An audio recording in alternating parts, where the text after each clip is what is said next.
ఇప్పుడు నేను ఆకుకూరలు ఎల్వా నిల్వ చేసుకొని చూస్తాను. మనకి ఇలాంటి కవర్లు ఉంటాయి కదండి, మనకు పొలిమేరలో అట్లా ఇస్తారు కదా. ఈ కవర్లు తెచ్చుకొని మనం పడేయకండి, మీరు వాష్ చేసుకొని ఇట్లా మీరు కనుక ఇందులో పెట్టుకొని ఆకుకూరలు పెట్టుకున్నారనుకోండి, మీకు 15 days వరకైనా ఫ్రెష్గా ఉంటాయండి ఆకుకూరలు.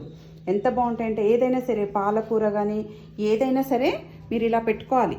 ఇలా పెట్టుకొని ఇలా చూడండి, ఇలా పెట్టేసుకొని మనం చేసుకొని ఇలాంటి కవర్లో పెట్టి మీరు ఫ్రిడ్జ్లో పెట్టుకున్నారనుకోండి, మీకు 15 days వరకు ఆకుకూరలు ప్రతి ఒక్కటి, పాలకూర, కొత్తిమీర ఏదైనా సరే మీరు అలా పెట్టుకోండి, మీకు ఉంటుంది. ఏంటంటే ఈ లోపల ఉన్న క్లాత్ది మనకు వాటర్ పీల్చేస్తుంది. మొత్తం వాటర్ పీల్చేసేసరికి మనకు ఆకుకూరలు ఫ్రెష్గా ఉంటాయన్నమాట. మీరు బెండకాయలు ఏవైనా సరే, పచ్చిమిరపకాయలు మీకు ఎక్కువ ఉన్నప్పుడు ఇలా చేయండి. ఇలాంటి కవర్లలో పెట్టుకొని మీరు ఇలా స్టోర్ చేసుకున్నారనుకోండి, మీకు ఎన్ని రోజులైనా ఆకుకూరలు ఫ్రెష్గా ఉంటాయి.